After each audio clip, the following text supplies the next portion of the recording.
Are you frustrated by all of the different trellising options for your indeterminate tomatoes?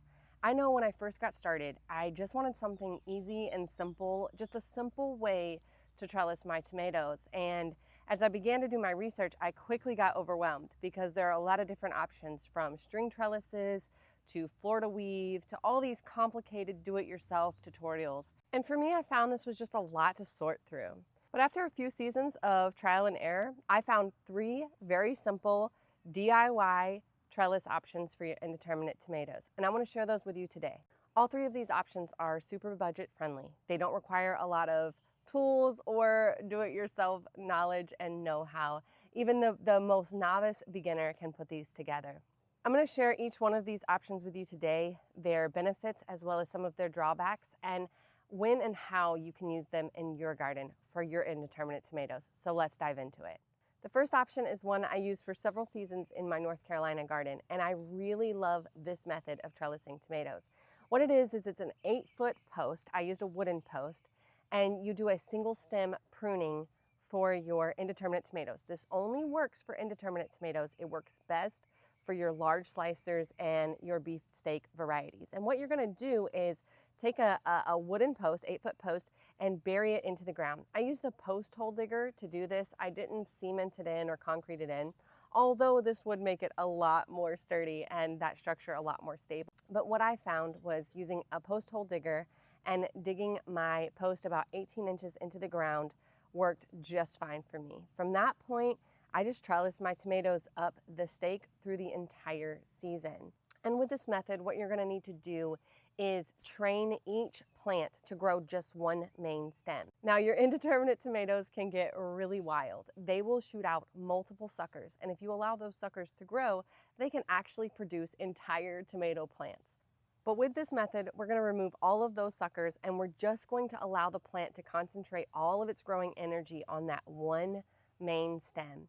Now, with this method, you're going to get less fruit, obviously, because you have less plant growing. But what you're going to have is a much healthier main stem. You're going to have larger fruit set. This is why this method is good for your large beefsteak tomatoes, your large slicer tomatoes, those tomatoes where you want like a big, juicy, nice tomato. This will be the method you want to use in a lot of those cases. And also, it's going to reduce a lot of the issues we have with disease because there's so much airflow since we're removing all of the suckers and just concentrating the energy on that one main stem. And as that main stem is growing and you're removing all of the suckers, you're going to want to continuously tie your tomato plant up to that post. I prefer using something like jute twine as it gives a little bit of give. I'll actually leave that linked down in the description box below for you to check out if you find that helpful. And with this method, you're going to find that harvesting is really easy. Like I said, you're going to have less fruit set, but the fruit that you do have is going to be more robust, it's going to be healthier, and it's going to be much larger. Some things to watch out for, though, are going to be splitting. This is especially true if you're dealing with those large slicers, you're dealing with your heirloom varieties. Splitting is going to be easy when it comes to any of your tomato plants after a heavy rain or heavy downpour or extensive watering. But with these larger fruits that we're going for, this can be especially troublesome and a problem that you want to watch out for. So quick tip, just if you're using this method, make sure that you pick all of your tomato fruits that are close to ripe before big rains or heavy watering. And using this method of single stem pruning, you can actually space your tomato plants about a foot apart. And this is going to go a long way in utilizing your vertical space and saving space in your garden beds. This can be especially beneficial for smaller gardens, or if you just don't have a lot of space but you want to get maximum production out of that space. You can use this method in ground or in raised beds. It's not going to be great for containers, but in ground or raised beds, it's going to work just fine. The biggest drawback with this method is it requires a lot of your time and attention because you're going to have to continuously go out and remove suckers from your tomato plants to keep them down to just that main stem. You're going to have to continuously tie your tomato plant to your 8-foot post because it's going to grow really quickly, especially because it's devoting all of its energy into that main stem, so it's getting tall rather than bushing out. And you're going to want to keep an eye on your fruits because with this method, with really growing tomatoes anyway, whenever you have a heavy rain or heavy downpour, you have the risk of splitting. But because we are really concentrating on getting large tomatoes with this method, that risk of splitting after a heavy downpour or heavy watering, that risk of splitting is going to be even greater. So you're going to want to maintain picking your fruits before you expect large downpours or a large rain or a large storm. Before you do heavy watering. If you notice that your fruit is coming into maturity, you want to go ahead and pick it early versus letting it wait, because what will happen is you'll have that splitting issue. The other issue with this is going to be sun scalding. So that can happen if the tomatoes, in the heat of the summer, tomatoes are exposed to too much sun. They like the sun, but with too much sun, they can actually have a scalding. It's kind of like a tomato sunburn. And this can just make the fruit not look so great, although it's still going to taste just fine. But these are some things you're going to want to watch out for with this single stem pruning method, because you have a lot less foliage to cover that tomato and protect it from the sun. Option number 2 is one of my new favorites, and it's definitely the most versatile of all 3 options, and that is the chicken wire and T-post trellis. It is the trellis that I'm currently using in my garden right now.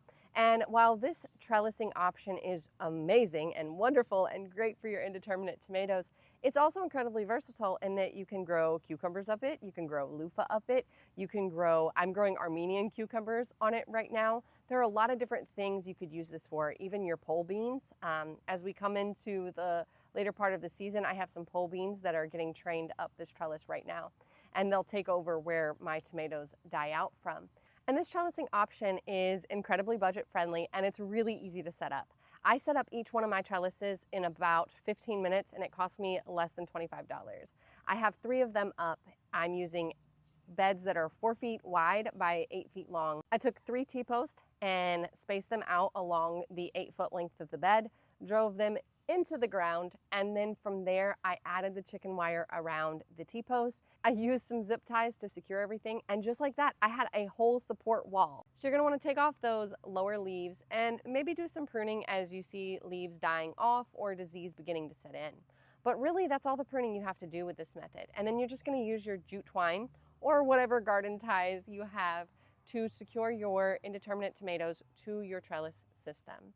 And from here, you just let it grow throughout the season and come out and do your harvesting. And the biggest drawback I see with this though is it makes it a little bit harder to access the beds. It might have been a better option if I was able to put it in the middle of my beds, but then it would cause a lot of shade to the surrounding plants. So I put it on the back side of my beds. Now, my beds are 4 feet wide. So the goal of a 4-foot wide bed is you're able to reach in from either side, right? So you don't have to actually step in your beds or walk in your beds.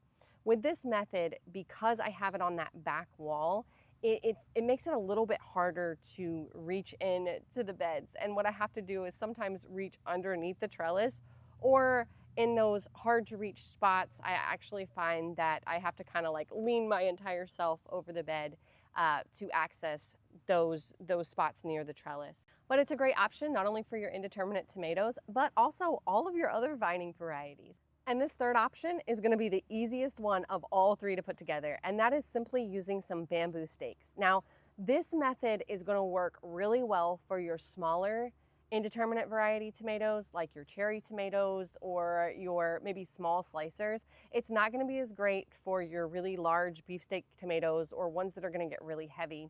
The bamboo support just isn't quite strong enough for those varieties. So you want to save either the chicken wire and T-post method or the 8-foot post for your heavier fruit set varieties. But again, the bamboo stake method is going to be great for those smaller tomato varieties. Bamboo stakes are incredibly easy to source. They're really lightweight, they're really affordable, and you literally just place them in the ground. So it literally requires no tools or fancy equipment to set these up.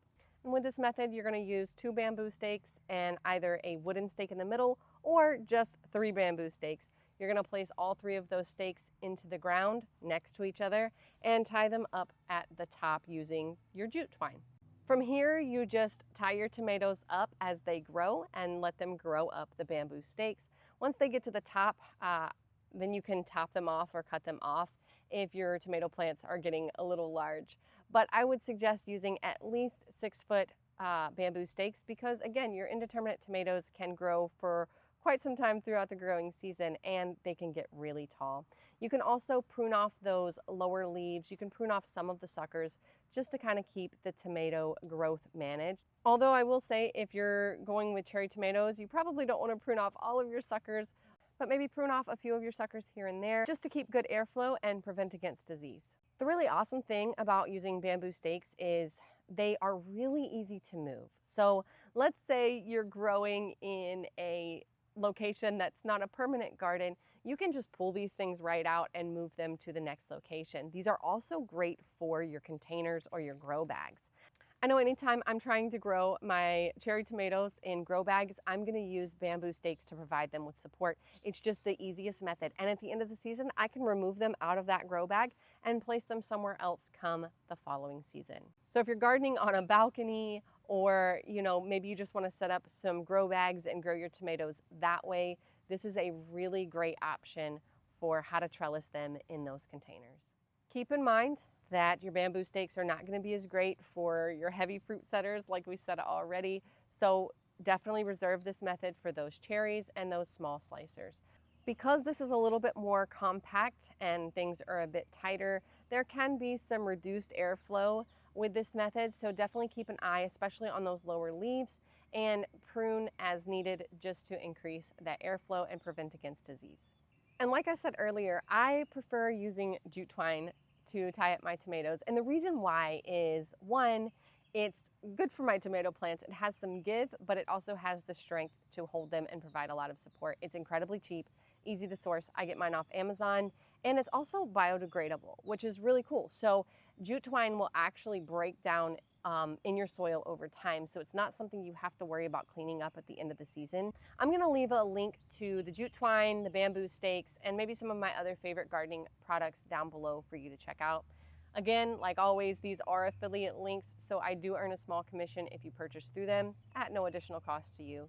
But it also goes a long way in supporting the channel, and remember that I only link to things that I use and love in my own garden. I'm going to leave some videos on your screen that will walk you through the process of building these trellising options for yourselves. Leave me some comments down below. Let me know what you thought of the video. Let me know about your trellis system in your garden, what trellis options you've tried, or which trellis options you love. Thank you guys so much for watching. May your garden be full of grace. May you be abundantly blessed. We'll see you next time.